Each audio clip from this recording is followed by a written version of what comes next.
Welcome to You've Got This with Sarah Hamaker, a podcast to encourage and equip moms along their parenting journey. Join Sarah each week as she interviews dads and moms like you and discusses the joys, challenges, and rewards of raising kids.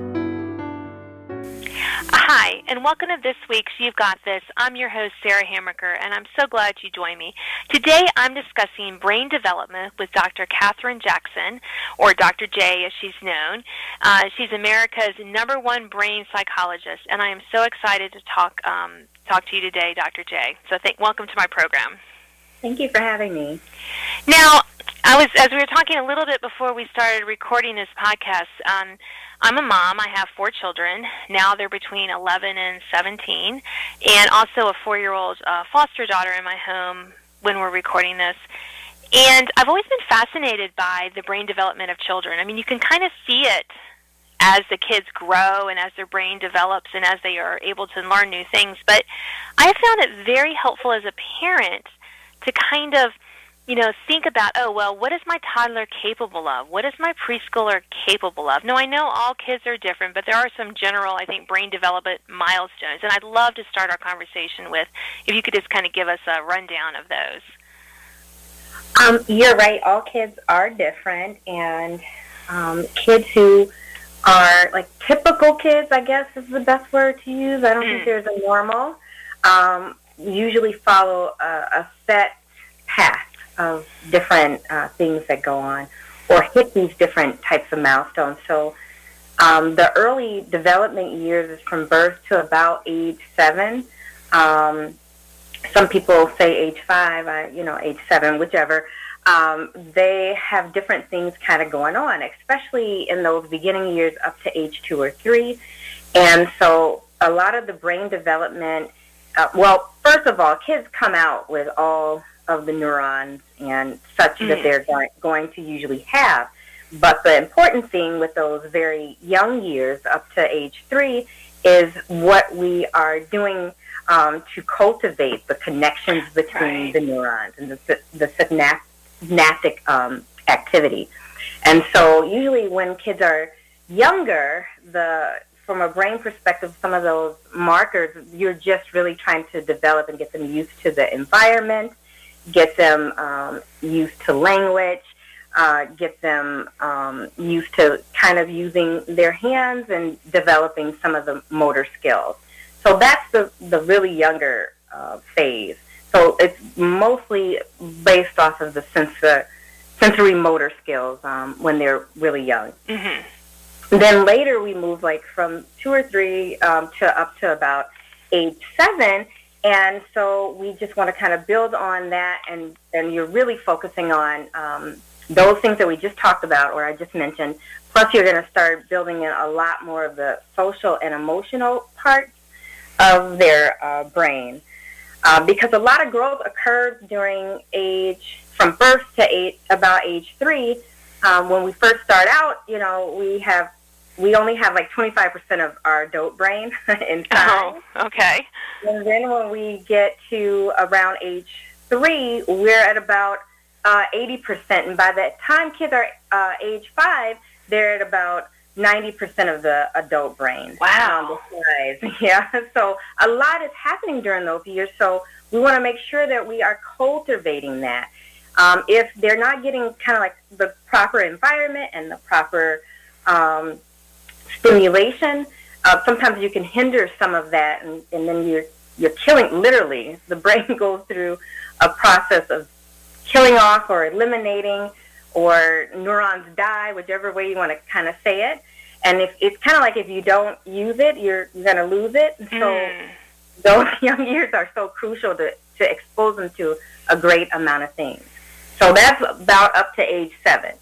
And so I can go into some more about how parents can cultivate that maybe a little later. But once they're in that 7 to about 11 or 12 years of age range, they're able to take in a lot more. You're going to continue what you did in those younger years up to about age 7. But a lot more of the focus will start to turn to their social functioning, and the kids are, developing more of their logical thinking. because they can take in a lot more around the age of 7, especially by the time they're 11 or 12. You want to cultivate some of the logical parts of their brain. Right. So I don't know if you want me to continue. No. Let's pause there, because that was a lot. It was a lot. It was a lot, but it was that. Wow, I had no idea by age 5 that the kids had 90% of their adult brain. I mean, they sure don't act like it. But it's more the size of the adult brain. I know, but just wow. But it does, I think, kind of. All that growth going on kind of behind the scenes, because we can't physically see. We can see them grow. We're like, oh, you need new shoes. Your pants that set in the fall are now, mid-thigh, kind of thing. We can kind of see their physical growth, and we can tell they're going through a growth spurt because, they have, hollow legs and they eat so much. But, I guess we don't always realize that accompanying those physical growths, especially when they're little, is all this brain development, like you said, all those creating those pathways and kind of really setting them up for the rest of their life. And we kind of know that, but we don't really know that, I think. And it kind of explains why kids sometimes, toddlers and preschoolers, get so squirrely. Yes. And they can't handle the emotions when they're younger either. They really need the parents and other adults who are in their lives to help them manage the emotional parts of their brain and how that comes out and what we see. So when you go to the grocery store and you see a kid throwing a tantrum, they need adults to help them. But sometimes I think, like you said, you see them growing, they're getting growth spurts, they've grown out of their pants, they've grown out of their shoes, and we think they should know how to handle these things, but they don't. Right, and I think that's been one of the more fascinating things for me, just as a mom and a parent coach, is just the recognition that, there are some kids who can figure out how to self-manage without a lot of parental, or school or teacher input. I mean, there are a few kids like that, because I've met them. I've met them too. But on the whole, most of our kids, you're right, they have no idea what to do with these big emotions that they have and all this, kind of behind-the-scenes brain development. It's like they're, developing at warp speed, and they're like, oh, I don't know how, it's like how to figure out how to manage that. So, let's take a pause here before we get into the teenage years, which has their own set of challenges, and talk a little bit about how can we help cultivate, that brain development and give our kids the tools to have that self-control, that self-regulation that's so important for them to, going forward in life. Yes, for parents who, from birth to like age 11, it's going to be pretty similar, but how it looks will change. So I give a lot of different types of tips, and this is not even an exhaustive list of all that to go on, because when we talk about the brain, it's just so much to do. Yes. And so I just share a few things that parents can probably implement and do that are easy. Most of them free. That's great. So something like when you first start out with your child, the bonding phase is very, very important, and being able to attach with your child is very important. So they get a sense of security, and they are learning from parents their cues for everything. And so if you don't have that initial attachment and bond, everything else is kind of hard to, anything else that I say after this will be hard to implement. Right. Or the bulk of it. You also want to keep a safe environment, a really nice home environment. People argue, and there can be a little bit of chaos, but kids who grow up in that kind of an environment all the time, especially if they're exposed to trauma or if they are exposed to neglect, their brains are much smaller and they don't grow in the same rate as children who come from just like a nice, loving, safe environment where they can be themselves and not be exposed to a lot of chaos. One of my favorite things that I always like to talk about, no matter what I'm talking about related to mental health, and brain health is nutrition. So kids need a lot of different nutrition throughout their lifetime, but especially when they're younger, you want to make sure that they're getting enough water, proteins, healthy fats, healthy carbs, and vitamins and minerals. So just eating a nice, well-balanced diet will help with that.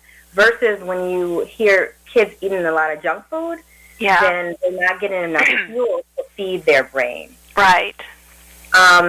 Keeping toxins low, and that's toxins in food like pesticides and mercury, and even toxins in the environment like lead.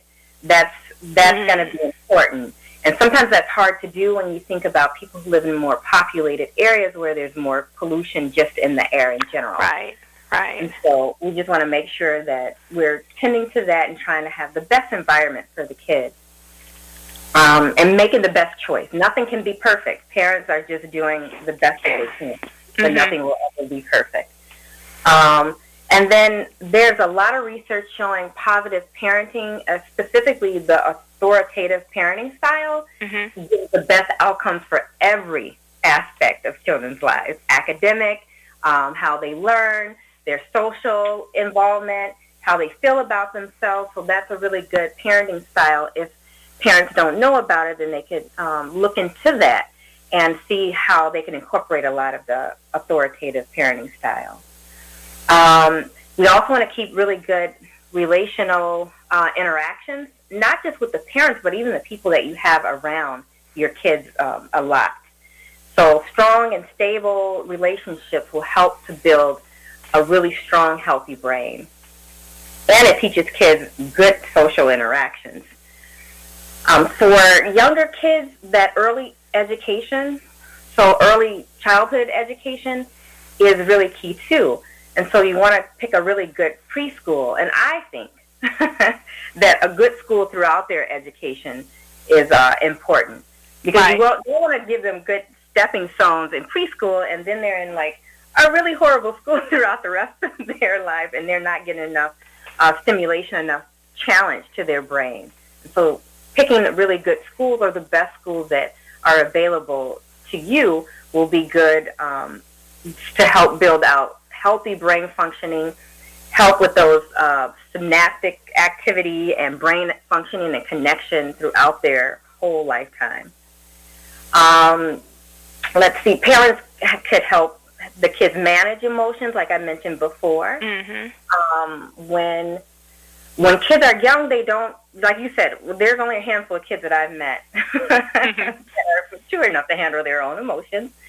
And when parents are able to help kids through their emotions, and they learn from parents. So if parents can manage their own emotions, they model and teach their kids how to manage their emotions themselves. And they help them through the emotions too. And that builds up that part of the brain where we are more social and how we interact and how we deal with rejection and things that are difficult.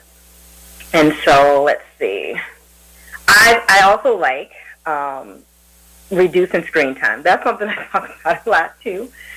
I don't think little kids should be in front of the screens all the time. I totally agree, Dr. J. And I think, there's a lot of research. It's not even just what I think that supports how detrimental that is to their brain functioning. And it's an overload of dopamine and other pleasure zones in their brain, and they don't know how to handle when they have to get off of it. So really setting some limits around that. And that's like a lot of the things in those really, really young years leading up to teenage years. Yeah, and I love what you had said, and what I'm getting from what you said is that we really, as parents and educators, is that we need to take that holistic view of the child. Yes. It's not just, read to your child and they'll be fine. Well, that's a great part, but you have to think about their diet and their exercise and their environment and their, limiting their screen time so that their brain has a really good chance to develop fully.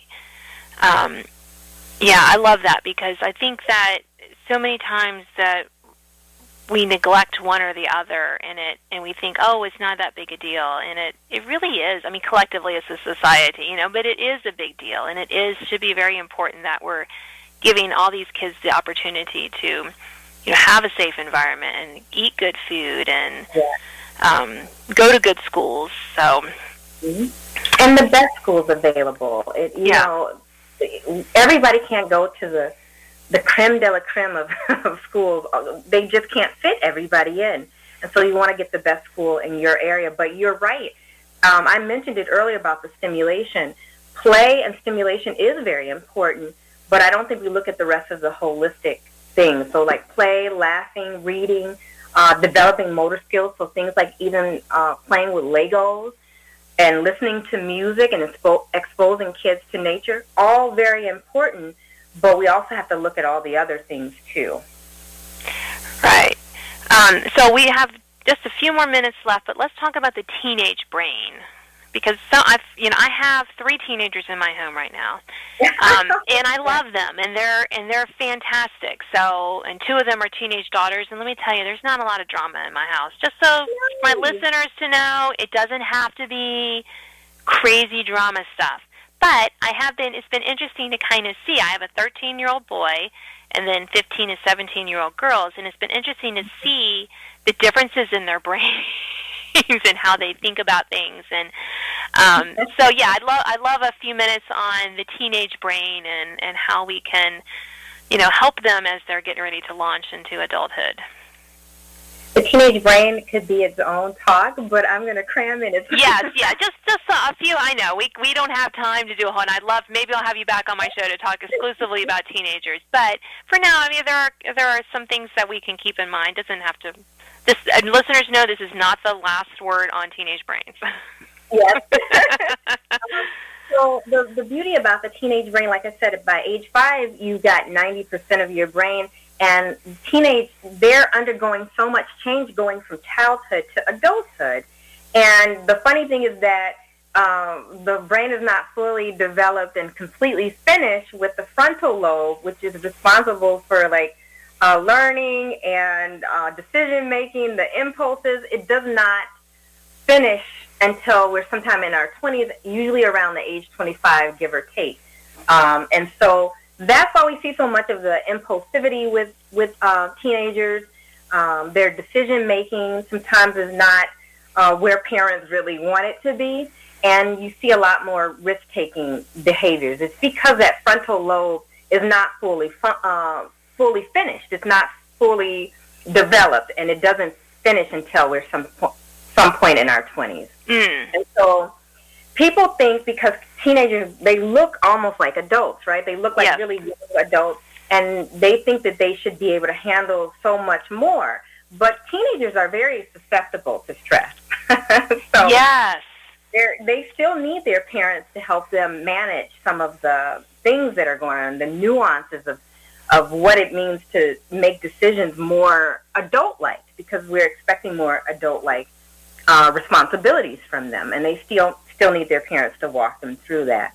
They're also more susceptible to addictive behaviors because the brain is not fully developed, and if they start getting too much into something, anything like smoking, drugs, alcohol, it could become more addictive because the teenage brain craves more rewards, and dopamines are going all over the place. And when they have to make a decision, especially in something that's unclear, they're going to pick the short-term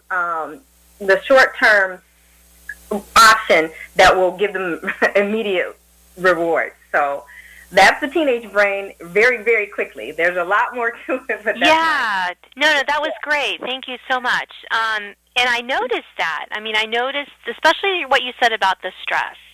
Mm-hmm. And, again, with my 2 teenage daughters are in high school right now, junior and a sophomore.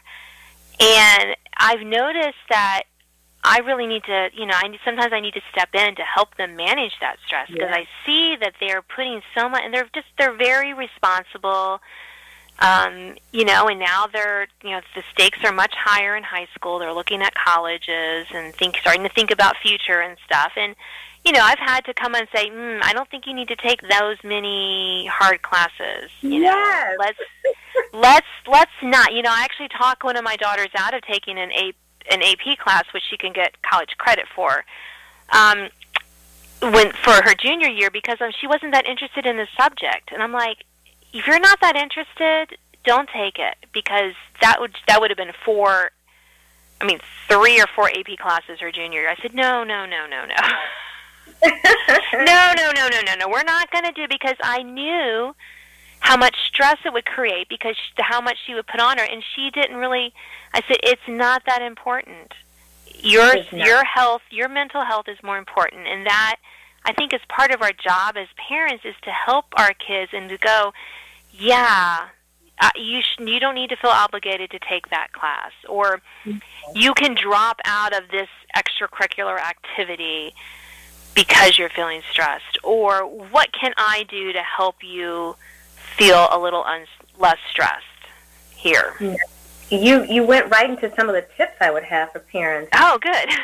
It's like that. You're talking it through. You're helping them not only with the emotional regulation. They can do a lot of it on their own, but sometimes they get into these spaces and they need more help. But you're helping your daughters with decision-making, too. So talking it through and really prioritizing things, that's a skill that your daughters, your kids, period, are going to need throughout the rest of their lives.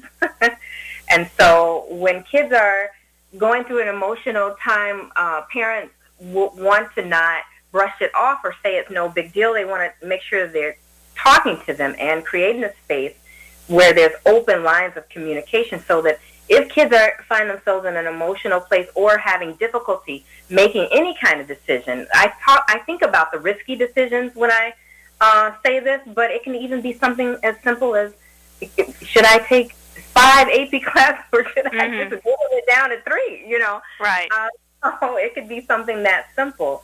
And then parents want to help their teens make plans and prepare for and even rehearse specific situations, so that when they find themselves, you know, like with kids and they have to make certain decisions, they've already rehearsed different ways to get out of it, and so they don't succumb to peer pressure. Yeah, I love that, and I will just say what I've told my kids. I said, look, you can throw me under the bus anytime. You can just say, my mean mother will not let me do it, and she will know.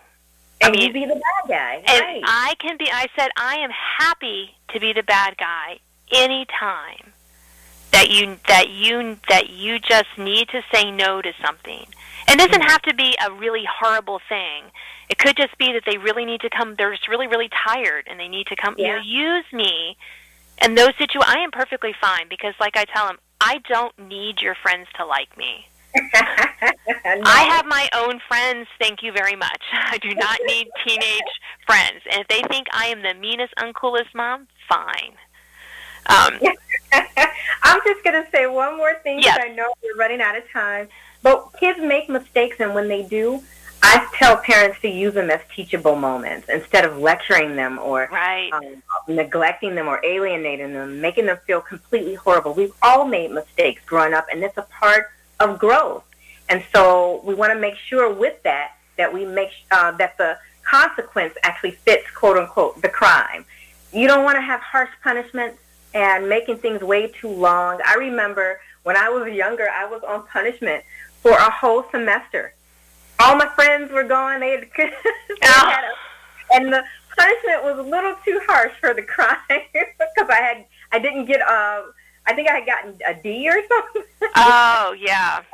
So it was a little too harsh, and it hurt for the rest of the social year. And my mom learned from it. So right, yeah.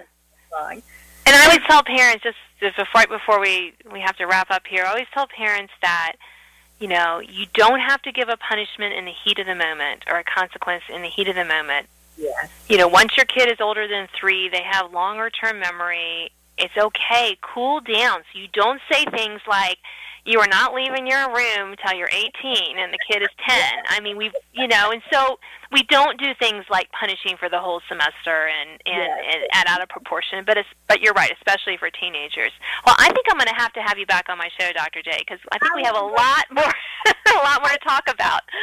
But we have to stop for today, so thank you so much for being on my show. Thank you for having me. You've been listening to You've Got This. I'm your host, Sarah Hamaker, and I have been talking with Dr. Katherine Jackson, or Dr. J, America's #1 brain psychologist, and you can find out how to connect with her with this podcast. But we've been talking about brain development, and I hope you've enjoyed it as much as we've had fun talking about it. I'll see you next week. Thanks for listening to this week's podcast of You've Got This with Sarah Hamaker. Sign up to receive notification of new podcasts and listen to previous editions at sarahhamaker.com. Until next time, remember, parenting might be hard sometimes, but don't worry, you've got this.